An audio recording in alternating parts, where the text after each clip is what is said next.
Have you ever wondered how a former president like Donald Trump can discard the notion of a peaceful resolution in global conflicts? Or how can the leader of a superpower so brazenly shift the burden of war onto European allies? And what does it say about America's role as a mediator in international disputes? In a recent analysis by Scott Ritter, these questions become focal points as they expose the complex realities behind Trump's statements regarding the ongoing conflict involving a well-known country. In the meantime, please subscribe to my channel, HotPoint, give it a like and leave a comment of at least 7 words, and if you feel like it, share this video with others. It will really help my channel. Thank you, and let's keep going. According to Ritter, Trump's recent assertions have effectively erased the concept of a peace process from the global agenda. He didn't merely express support for a specific country, he has essentially placed his bets on prolonging the conflict indefinitely, not through direct American involvement, but by relying on Europe and that same well-known nation. In his statements, Trump suggested that, with the backing of the European Union and NATO, the original borders could be restored if only there were sufficient patience. It sounds appealing to the public, yet Ritter candidly points out that this is not a plan for resolution. It signifies a complete abandonment of any pursuit of compromise. Ritter draws attention to Trump's portrayal of Russia as a paper tiger, which reads more like a line from a propaganda playbook than a realistic analysis of the situation. He criticizes the shallow framing of the issue, noting that Trump claimed Russia is senselessly wasting resources while the conflict drags on for 3.5 years. Trump further asserted that a serious military force could have resolved the situation in mere weeks. However, Ritter argues that such claims resonate only with audiences accustomed to viewing the world through the lens of American military interventions, where they storm in, wreak havoc, and then exit. If things were truly as straightforward as Trump suggests, why haven't previous plans devised by his predecessors in Europe yielded results? Instead, we witness Europe grappling with resource depletion, soaring energy prices, and growing discontent among its own citizens. Ritter emphasizes the alarming nature of Trump's comments about the internal situation in Russia. He referenced lines at gas stations, implying catastrophic economic struggles. However, if we trust international agencies, Russia is projected to see GDP growth between 3 and 3.6% in 2023 and 2024, while Germany is facing negative growth and the UK is teetering on the brink of recession. This raises the question, who exactly is waiting in line if Russia's economy is outperforming its European counterparts? Ritter injects a bit of sarcasm here, suggesting that perhaps Trump mistook an old report on fuel shortages from the United States during the oil crisis of the 1970s for current data on Russia. The surprising twist continues as Trump stated, "We will continue to supply NATO with weapons, so NATO can do with them as it sees fit." Ritter points out that it's crucial to note not just what Trump promises, but what he deliberately avoids mentioning. He does not commit to direct American involvement or indicate that U.S. forces will enter that well-known nation. Instead, he deftly distances the U.S. from direct responsibility, shifting the onus onto Europe and NATO. In essence, Trump is saying, we'll provide you with the hardware, but the rest is up to you. Does this really reflect the kind of leadership Washington prides itself on? The irony is palpable as Ritter notes that Trump publicly supports the continuation of the conflict while the U.S. takes a step back, transferring much of the responsibility to Europe. This creates a paradox. Europe is already spending hundreds of billions of euros, its economy is spiraling into crisis, and its industries are relocating across the ocean. Now, Europe is expected to shoulder the entire burden of a protracted conflict. Can Brussels truly afford such luxury when citizens in European capitals are taking to the streets over rising tariffs and taxes? Ritter contends that the crux of the contradiction lies in Trump's public display of confidence in the success of that well-known nation, while simultaneously crafting statements that allow him to avoid being bound by any commitments. He throws around slogans about returning territories but cautiously clarifies that America will not send its forces. This suggests a double-edged strategy. Washington seems to push that well-known nation toward further actions while simultaneously stepping back. What happens if that well-known nation interprets Trump's words literally and decides to push forward? The risks of escalation could extend beyond a regional conflict. Ritter warns that Russia would not hold back in such a scenario, transforming Trump's rhetoric into a potential trigger for a global crisis. He argues that if one takes the American leader's words at face value, the peace process is now effectively dead. Trump is washing his hands of the situation, implying that no negotiation platform remains. Any previous discussions held in Anchorage or other venues are now null and void. This raises a critical question for the audience. If the primary power that should act as a mediator declares it will support one side to the bitter end, who is left to fulfill the role of an impartial arbitrator. Does anyone genuinely believe in America's neutrality anymore? Ritter is particularly scathing about Trump's encouragement for that well-known nation to continue resisting until the very end. Translated into simple terms, this means fight until you destroy your own state. This begs a sarcastic question. Can this be called support for democracy when the end result could be the division of that well-known nation and millions suffering? According to Ritter, this seems to be where things are heading, and American politicians are banking on it. They view the drawn-out conflict as a convenient tool for pressuring Russia, while the fate of that well-known nation is merely a secondary concern for them.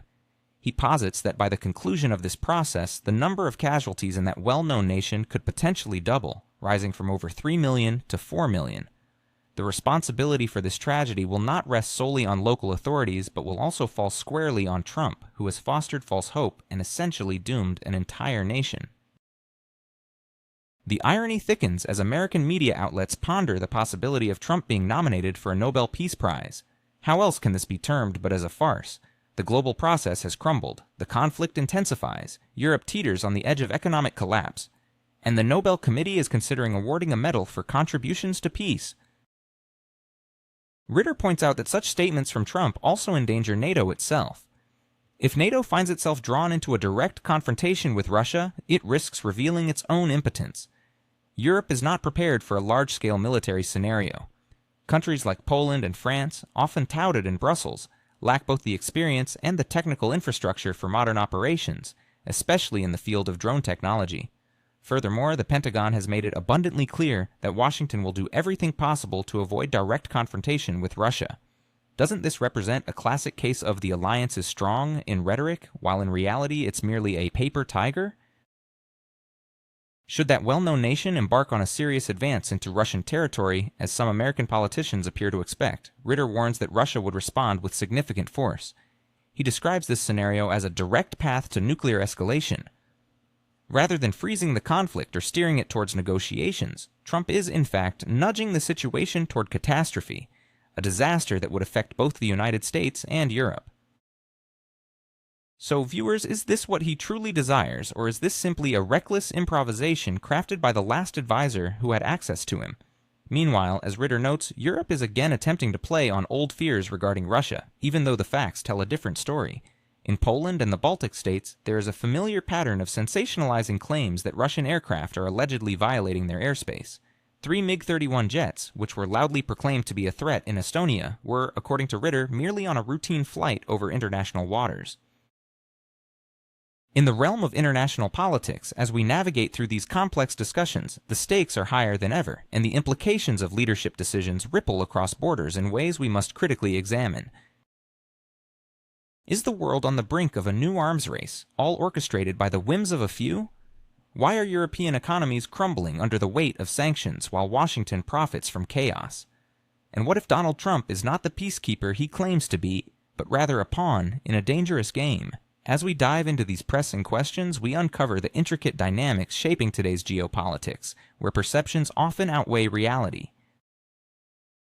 Air corridors, long utilized by aviation, have recently become a hotbed for controversy. The moment these routes were declared violations, a frenzy erupted in Western media. The paradox lies in the fact that planes continue to fly where they are supposed to, yet accusations rain down without ceasing. The pressing question emerges: who stands to gain by turning a routine flight into a sensational global event? According to experts like Ritter, Russia is extremely cautious to avoid creating incidents near NATO borders. The Kremlin fully comprehends that any downed aircraft could trigger a dangerous escalation.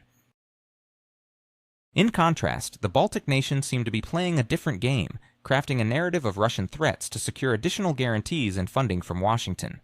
Here lies the irony. While the United States faces minimal risks, it leverages the fears of its Eastern European neighbors as a tool to exert pressure on Moscow.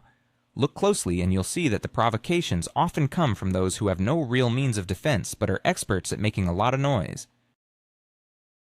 Ritter argues that if NATO were to decide to neutralize a Russian aircraft in international airspace, the response from Moscow would be fierce, not militarily but through political and economic channels.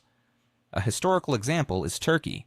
In 2015, many anticipated a military response from Russia after Turkey shot down a Russian jet. Instead, the Kremlin opted for sanctions and pressured the Turkish business sector, leading Ankara to issue public apologies. The lesson here is clear. Russia is unlikely to engage in military conflicts with the Baltics or Poland, preferring to use economic means instead. After all, why waste resources when you can strike economically? Ritter's core argument is that Russia has no interest in a direct confrontation with NATO. The Kremlin is focused on its ongoing conflict in a well-known country, and opening a second front would be akin to walking into a trap. In this context, Russia seems to hold the cards, with time, resources, and resilience to sanctions working in its favor. Meanwhile, Europe finds itself in a deadlock.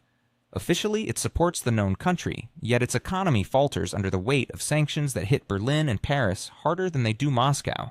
Isn't it ironic that while trying to save one, the rest are sinking? Enter the United States, stepping onto the stage with a notable dose of cynicism. Ritter points out that Washington may not be directly engaged in warfare, but it has mastered the art of delegating problems to Europe. America nudges Brussels towards further escalation, all while profiting from the situation, selling energy resources at inflated prices and supplying weapons in record amounts. What emerges is a portrait of NATO not as an alliance of equals, but as a mechanism where some countries pay while others reap the rewards. If a major crisis were to erupt, Europe would suffer first, not the US. Yet, do European leaders truly grasp this, or is it more convenient for them to pretend that everything is under control? Moreover, Trump, despite his bombastic rhetoric, does not come across as a peacemaker in this scenario. He claims he could end the conflict within a day, yet simultaneously demands that the known country fight to restore borders from 1991. The logic is clear. This is not about peace, but prolonging conflict. Ironically, such statements create an illusion of a firm stance, all while pushing the prospect of compromise further away. Moscow has made it abundantly clear that half measures are unacceptable. So what, then, are the true implications of Trump's promises? Are we witnessing political theater rather than genuine diplomacy? According to Ritter, Trump seems to relish his role as a showman more than as a statesman capable of brokering real deals. Consider his approach to arms control treaties. When discussions about strategic arms limitations arose, he allowed the system to fall apart. The New START Treaty, the last significant document maintaining nuclear balance, is set to expire in 2026. Once it lapses, a new arms race will likely commence. Discussions are already underway in the U.S. about how to expand the arsenal using old silos, submarines, and even modified bombers. Here lies a critical question. Does anyone genuinely believe that Russia will sit back and accept this calmly? Ritter highlights that, unlike Washington, Russia remains willing to adhere to treaty obligations even under current conditions, voluntarily maintaining a ceiling of 1,550 warheads. However, there's a catch. The U.S. must also uphold its agreements. But what is Washington doing? On one hand, it promises negotiations, while on the other, it slashes the number of personnel capable of conducting them. Reports indicate that hundreds of jobs have been cut in the State Department, including in arms control divisions. The absurdity of the situation is striking. Talk is cheap, but when it comes to negotiations, no one is available to engage. Ironically, the country with the largest bureaucratic apparatus has left a key area devoid of expertise. Meanwhile, the U.S. continues to develop projects like the Golden Shield, missile defense systems whose effectiveness remains questionable, even on paper. Ritter wryly notes that if the Pentagon invests billions in this shield, Russia will respond by developing new missiles designed to bypass it. The outcome is clear, a new spiral of arms racing funded by American taxpayers. Is this not absurd? Under the guise of security, the U.S. is driving the world toward instability, all while receiving applause from those who cling to the illusion of absolute protection. Ritter emphasizes the tragic comedy in Trump's public pronouncements that the expiration of the New START Treaty cannot be allowed. Yet behind these grand statements, no substantive actions have followed. In fact, he has approved cuts that have made negotiations virtually impossible. As a result, by 2026, the treaty will expire, leaving the U.S. in a position where the only option will be to expand its arsenal. Now, let's be honest. If a country has the capacity to dramatically increase its warhead count in a short period, what will prevent it from succumbing to temptation?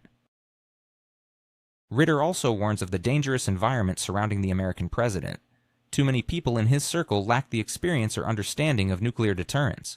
Their primary role seems to be agreeing with and supporting every initiative.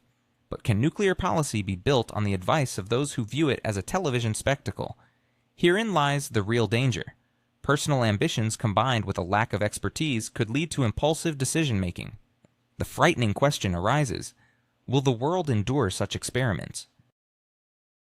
Ultimately, Ritter notes that Europe has become a victim of this American logic. Brussels openly admits it cannot establish an independent defense without the U.S. Yet the paradox is that European economies are already incurring massive costs due to anti-Russian sanctions and the energy crisis. Germany is losing industrial enterprises, France is grappling with increasing social tensions, and Italy is complaining about rising prices, all in the name of supporting Washington's agenda. Doesn't it seem absurd that Europe is sacrificing its future to uphold someone else's geopolitical strategy? Ritter argues that Washington cynically uses Europe as a stage to demonstrate its power. NATO expands, new bases are established in the East, and military exercises are conducted, yet none of these actions contribute to real security. On the contrary, the more military infrastructure that emerges around Russia, the higher the risk of an accidental conflict. The irony is that in trying to defend itself from an imaginary threat, Europe is turning itself into a target. Honestly, does this resemble a strategy grounded in common sense, or is it simply a game of self-destruction? Ritter underscores that in this scenario, Russia is acting far more rationally. It maintains a military presence at a necessary minimum, signaling readiness for dialogue while refusing to be dragged into reckless ventures. Once again, a contrast emerges. Moscow seeks to limit the arms race, while Washington cuts its diplomatic staff. Europe advocates for peace yet builds new military installations. The result is a surprising tableau where words about stability grow louder. Are we really standing on the brink of a new arms race, as Scott Ritter warns?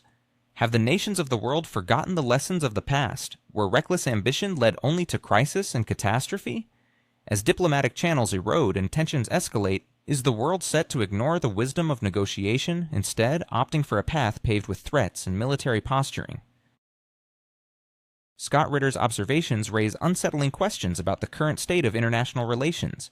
He highlights the alarming lack of platforms for genuine dialogue, noting that only a few years ago, working groups existed to discuss incidents before they spiraled into crises. Today, those mechanisms have disintegrated. The United States is preoccupied with internal reshuffling, while Europe hesitates to act without the green light from Washington. Meanwhile, Russia finds itself in the uncomfortable position of an observer, subjected to rules dictated by others.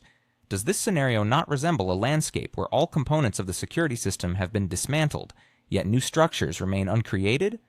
Ritter's inquiry resonates deeply. Is the world truly prepared to leap into a new arms race, conveniently forgetting the disastrous outcomes of the last one? In the 1980s, it was negotiations that salvaged the situation when both superpowers teetered on the brink of destruction. Today, however, instead of diplomatic discussions, we witness a troubling trend of diminishing expertise, bombastic rhetoric, and provocative gestures. Ironically, while all parties proclaim their commitment to preventing catastrophe, their actions seem to lead precisely in the opposite direction. Ritter emphasizes that Russia does not seek confrontation for its own sake. Moscow benefits from stability and understands that a fresh arms race would drain resources from all sides. Yet the United States and Europe appear to willfully disregard this logic, opting instead for short-term gains and political points. And here lies the crux of the matter. Who will be the first to realize that this game is bound to collapse the entire system?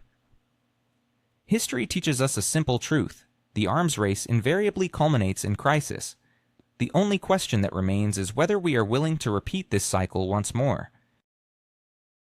As the narrative unfolds, Europe continues to stage a theatrical display of military might, absurdly attempting to convince itself that a handful of outdated fighter jets and a couple of battalions can deter a superpower that former President Donald Trump once labeled as a paper tiger.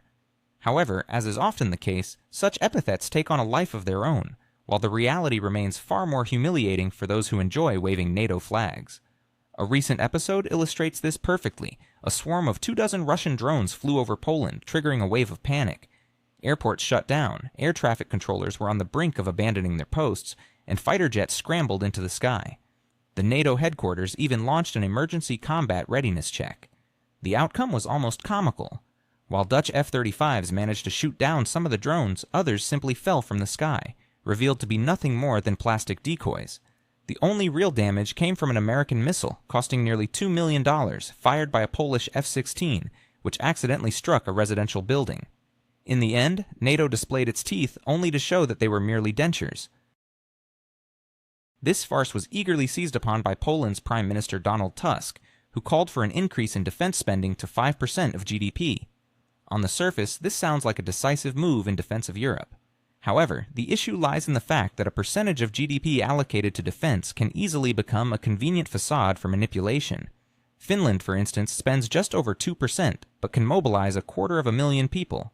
In contrast, countries like Spain, Italy, or Germany allocate larger sums, yet produce nothing but political statements and laughable military projects. The Spaniards even managed to build a platinum submarine for over 3 billion euros, more expensive than French nuclear giants, yet the experimental system remains unready. Italy has even included in its defense budget the construction of a bridge to Sicily, costing more than 13 billion euros, justifying this as a necessity for 3,000 troops to cross the strait in case of mobilization. Clearly, it would have been cheaper to buy each soldier a private jet, but who would say no to such innovative accounting? However, the true champion in the paper tiger category is undoubtedly Germany. Over the years since the conflict in that well-known country began, the size of its military contingent has even dwindled, despite bombastic speeches about rearmament. Leopard tanks are being produced at such a slow pace that a batch of 18 units ordered back in 23rd year won't reach the customer until 25th or 26th years. Over 100 new Leopard 2A8 tanks are expected only by the end of the decade, and this is to equip just one brigade that Germany promised to deploy in Lithuania. It appears that while politicians threaten and pound their fists at conferences, the German army is unable to maintain even the minimal level of readiness. When former Chancellor Angela Merkel stated that even with the funds, Germany wouldn't know how to spend them, she likely meant the lack of motivation to enact any real change. Helicopters stood without rotor blades, tanks without engines, and military exercises resembled theatrical performances rather than preparations for actual combat. Now, a new layer of bureaucracy has been added, as billions are channeled into purchasing Israeli missile defense systems, yet the basic land forces are still insufficient. It is precisely this ground presence that determines the outcome of any conflict. Instead, Germany is overflowing with generals, who are left to command one another in the absence of troops. Amid Germany's sluggishness, the Poles strive to project an image of determination. Yet, a rather peculiar logic is at play. In a country with a population of nearly 40 million, there were just over 40,000 soldiers registered at the beginning of 22nd year, more akin to a small Pacific Island republic than a nation of that size. After all the discussions regarding the Russian threat, Warsaw has yet to implement mandatory conscription. The official justification is quite touching, citing the prevalence of hazing in the military during Soviet times. However, this is of little solace when the reality is that the youth simply do not wish to serve. Those who could form the backbone of the army have opted to believe that American troops stationed temporarily in the country are responsible for their security. Ironically, even the Americans indicate that in the event of a serious conflict, they would likely be evacuated rather than reinforced. This stark contrast is underscored by Finland, which, despite having a smaller population, mobilizes tens of thousands of young people each year, maintaining a living reserve. However, it seems that the Poles have decided that heroism is an archaic concept, and that military service does not fit their notion of contemporary life. Consequently, Tusk's calls for increased defense spending ring hollow. Money can be spent, but who will actually fight? Even migrants from that well-known country who have settled in Poland show little inclination to assist their new homeland. Thus, Warsaw appears eager to shift the entire burden onto NATO, which itself is grappling with its own crises. The British Army, once regarded as a model, has dwindled to a mere 73,000 soldiers, the majority of whom belong to military families or are foreigners from places like Nepal and Fiji.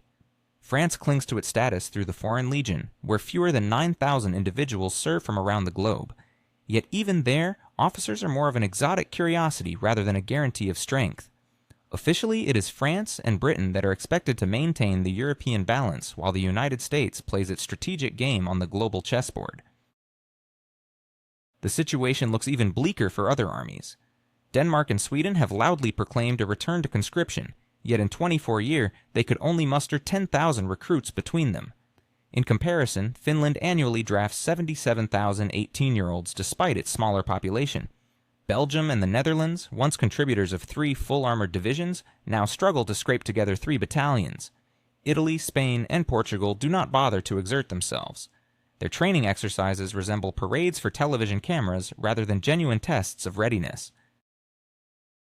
As the global stage presents these alarming realities, one cannot help but wonder, is anyone truly prepared to face the consequences of inaction? With the specter of a new arms race on the horizon, the stakes are higher than ever. The question remains, will history repeat itself, or will the lessons of the past finally resonate with today's leaders? Is NATO becoming a circus of generals with no soldiers to command? As the number of enlisted personnel dwindles, are we witnessing an alarming proliferation of high-ranking officers? And what does this mean for Europe's defense capabilities?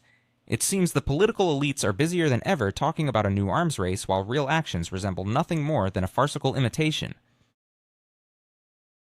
The situation within the officer ranks appears particularly absurd. While the ranks of enlisted soldiers are being reduced, the number of generals continues to grow.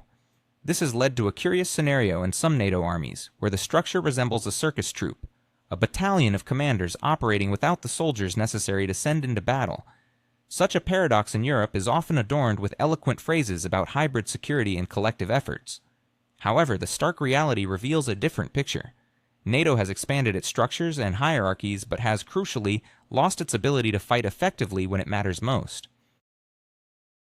Meanwhile, the political elite seems to persist in discussing a new arms race, yet their tangible actions appear more akin to sabotage than anything else. In Spain, submarines are being constructed that are incapable of submerging. Italy is throwing money at bridges that serve little purpose, while Germany is signing contracts for military supplies that extend over several years. These undertakings may benefit the defense industry, which profits from government subsidies, but they do little to enhance the collective defense capability of NATO. It seems that NATO is, in essence, nurturing its military-industrial complex, cloaking these actions under the guise of protection against vague threats. In the United States, there is a clear understanding of this dynamic. Signals are emerging that former President Trump has no intention of deploying additional forces to bolster Europe's defenses. Washington views the continent as a wealthy relative who continually demands financial support without showing any willingness to contribute their fair share. In fact, the U.S. Secretary of the Treasury openly stated that additional expenditure is unlikely to receive approval. The question now looms, is Europe prepared to invest seriously in its own defense? As it stands, the situation feels more like a competition in imitation, a series of grand proclamations made at summits while the real readiness remains at an astonishing zero. The disconnect between rhetoric and reality raises serious concerns about the future of NATO and the defense of Europe. Are we witnessing a critical moment where the alliance must reassess its priorities and capabilities? The stakes could not be higher, yet the path forward remains shrouded in ambiguity and inaction.